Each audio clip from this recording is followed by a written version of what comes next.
So tonight we'd like to welcome you again, and thank you for all of you who are from DePaul University and Elmhurst University. Thank you for being here. Put it up good like that. Thank you. Still not good? Testing? No? Okay. We try this one.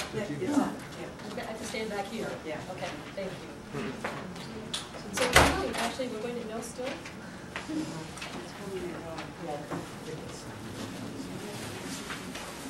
Is this better?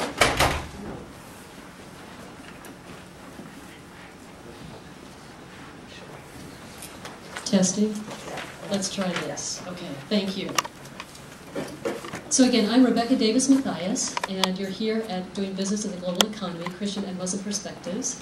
And tonight we'll be exploring how Muslim and Christian faith perspectives today may foster informed and sustainable financial decision-making, which includes value-added social justice initiatives and teachings to effectively address global economic instability and insecurity.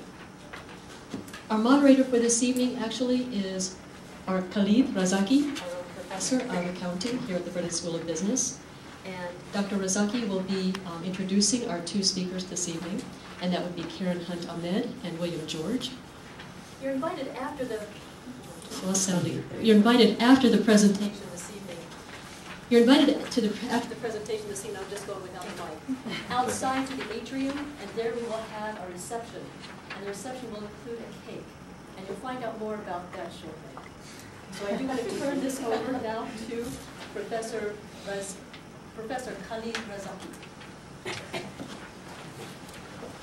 See if this works. Good evening. Good evening. Good evening. And good evening again. I can do without this too. This is a critical time for Islam, for Muslims, and the world at large. For a number of Now I think it will work now that this mic is on. For a number of reasons. Thank you. There are between 1.25 and 1.5 billion Muslims in the world. And strangely enough, if you look at a lot of the conflicts that are going on in the world, somehow the Islamic world is related to it. There is, like I said, it's a very critical time for Islam and Muslims. First of all, there is a political resurgence in Islam. If you look at the Arab Spring, if you look at the changes in Sudan and South Sudan, and you look at a number of places all around the world. But more importantly, I think there is an epic battle going on for the soul of Muslims all over the world. It is time that the Islamic world is trying to decide whether it should continue past practices of draconian theocracies or become a more and all-embracing sort of religion and sort of people. And it is very critical for the Western world and the rest of the world to coexist and actually co-prosper with Islam.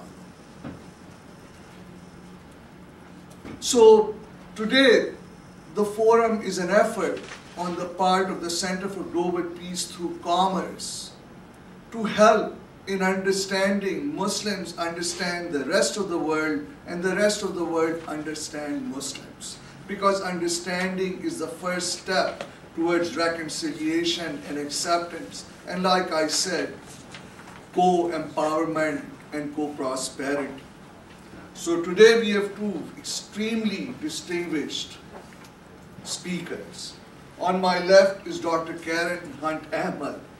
She's an assistant professor of finance and management at DePaul University. She obtained her BA and MBA from Washington University in St. Louis and an MA and PhD from the University of Chicago. At DePaul, Dr. Ahmed has been named a faculty fellow of the Egan Urban Center. She's on the advisory committee of DePaul Center for Financial Services, serves as treasurer on the board of directors for Refugee One, sits on the board of Haven Youth Services, and she's the president of the Chicago Islamic Microfinance Project, which is an economic development project started with her partners. This is too much, girl. So anyway, on my right hand is Professor Bill George, or William George. He's a professor of theology and director of the core curriculum at Dominican University. He holds an MA from Gonzaga and a master's in divinity from the Western School of Theology and a PhD in ethics and society from the University of Chicago Divinity School. Compared to the two of them, I feel undereducated. I just went to Illinois. So anyway, Bill has an interest in a number of very important issues like global economics, which stems from his 4-year stay in Zambia prior to writing his dissertation.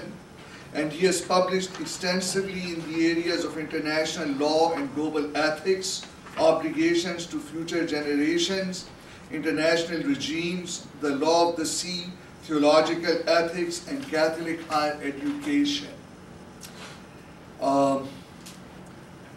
Personally, I can say that Bill is the smartest person that I've met on this campus. So here we are, Dr. Karen Montana. Okay.